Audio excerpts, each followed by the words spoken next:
प्रथम वंशावली अध्याय 27 आपण आपण संख्यानुसार इस्राएल संतानगण अर्थात पितृवंश प्रधान माने और सहस्रपति माने और शतपति माने और सेमानकर कार्यशासक माने वर्षर समुदाय मासरे मासक मास पाळीर जेकोसी विषय राजांकर सेवा करियाको आसिले और गले।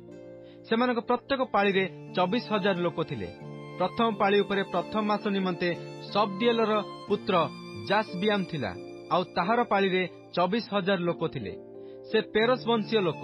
प्रथम मास पई नियुक्त सकल सेनापति उपरे प्रधान थिला। द्वितीय मासर पाळी उपरे अहदिय दोदय और ताहार दलीय लोक थिले। मिक्लोत शासक थिला और ताहार पाळीरे 24,000 लोक थिले। तृतीय मास निमंते तृतीय सेनापति जिहोयादा याजकर पुत्र बनाय प्रधान थिला। ताहार पाळीरे 24,000 लोक थिले। एही बनाय 30 वीरंक मध्यरे गणित और सेही 30 जनक उपरे प्रधान थिला। आउ ताहार पाळीरे ताहार पुत्र अमीसाबत थिला।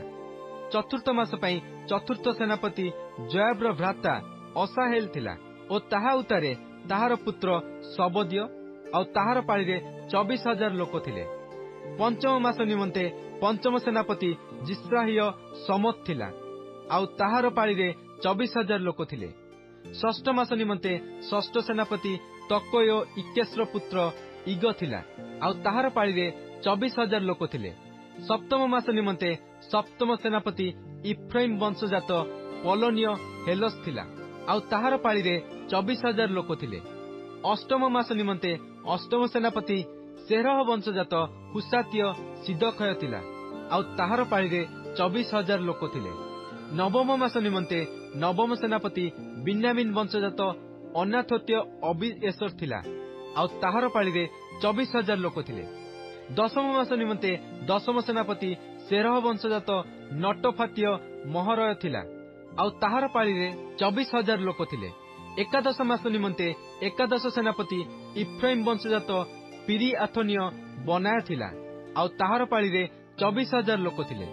द्वादश मास निमंते द्वादश सेनापति अत्निएल वंशजात नटोफातीय हिलदय थिला आउ ताहार पाळीरे 24,000 लोक थिले।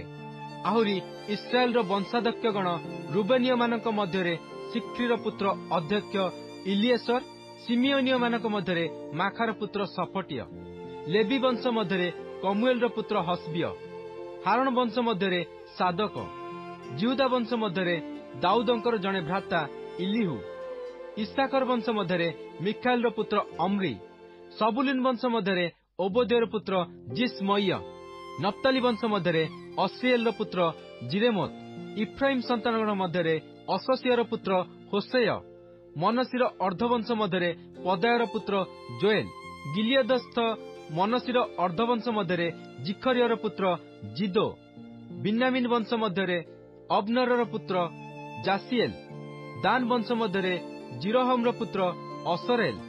एमाने इस्राएल वंशाध्यक्ष थिले। मात्र दाऊद 20 वर्ष और तहिरु न्यून वयस्क लोकमानकर संख्या नेले नाही, कारण सदाप्रभु आकाश मंडलर तारागण तुल्य इस्राएल को बहु संख्यक करिए बोली कहिथिले। शरीर पुत्र जोआब गणना करियाको आरंभ करथिला, मात्र समाप्त कला नाही, कारण सेही गणना सकाशु इस्राएल उपरे क्रोध उपस्थित हला। पुणी सेही संख्या दाऊद राजांकर इतिहास पुस्तकरे लेखागला नाही। आउ अदिएल पुत्र अस्मावत राजांकर कोषाध्यक्ष, पुणी उसियर पुत्र जोनाथन क्षेत्र नगर और ग्राम और दुर्गस्थित भंडार सबुर अध्यक्ष थिला। आउ कलुब्र पुत्र इस्री कृषि कर्मकारी मानकर अध्यक्ष थिला। गमाथिय सिमी द्राक्षा क्षेत्र सकलर अध्यक्ष और सिफमिय शब्दी द्राक्षा क्षेत्रोत्पन्न द्राक्षारस भंडारर अध्यक्ष थिला। पुणी गादरिय बाल हानन तलभूमि स्थित जितवृक्ष और डिम्बुरी वृक्ष सबुर अध्यक्ष और जोयास तैल भंडारर अध्यक्ष थिला। आउ सारणय सिट्रय सारण चरिवा पशुपलर अध्यक्ष, पुणी अदलयर पुत्र साफट सबु उपत्यका स्थित पशुपलर अध्यक्ष थिला। इस्माएलिय ओबिल उष्ट्रगणर अध्यक्ष और मेरणोथिय जेहदिय गर्धवी गणर अध्यक्ष थिला। हागरिय जासिस सबु मेसपलर अध्यक्ष थिला। ए समस्ते दाऊद राजांकर संपत्तिर अध्यक्ष थिले। आहुरी दाऊदंकर पितृव जोनाथन मंत्री थिला, से विज्ञ और लेखक। आउ अकमोनीर पुत्र जिहिएल राजपुत्र मानकर संगी थिला। अहितोपेल राजमंत्री और अर्किय कुशय राजमित्र थिला। आउ अहितोपेल उतारे बनायर पुत्र जिहोयादा और अबियाथर थिले। पुणी जोआब राजांको सैन्यर अधिपति थिला।